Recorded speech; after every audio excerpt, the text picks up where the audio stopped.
शरच्चन्द्रभालम् महादैत्यकालम् नभोनीलकायं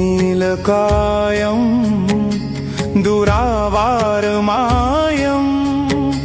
सुपद्मासहायं भजेऽहं भजेऽहं भुजे विष्णुचक्रं गदाशक्तिशूलम् भजच्छङ्खपद्मं करैर्नव्यरत्नम् स्फुरद्वैकुण्ठरूपं दयानिधिसारं सुपद्मासहारम्